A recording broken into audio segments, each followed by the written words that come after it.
Hello hello जी।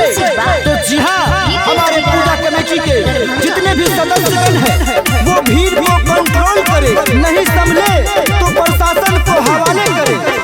सरस्वती माता विद्या के दाता, सरस्वती माता विद्या के दाता।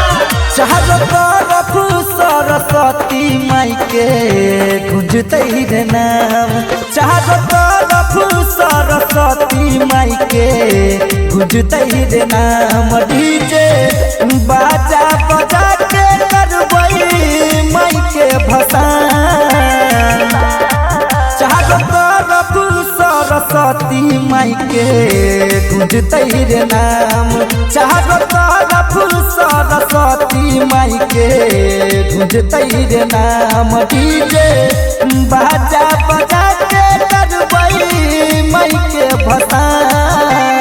आई वीडियो वाला बढ़िया से गीत पिछलो साल का काम देता है रे।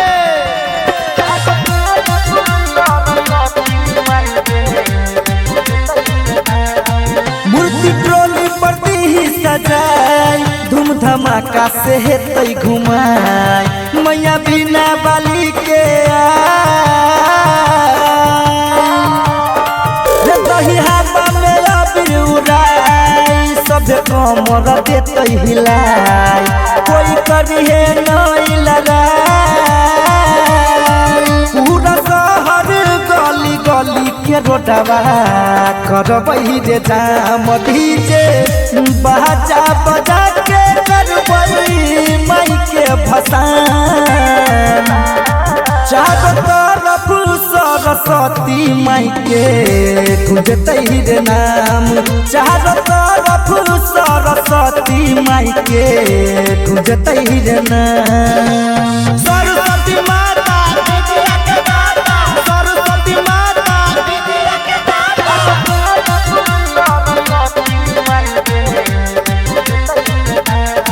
नाचे बांध के पगड़ी रे नीतीश सूरज सूर्या रे, आज खुशी के चौमोहन, सभे भक्ति में डूबल रे पूरा गौवा नगरिया रे।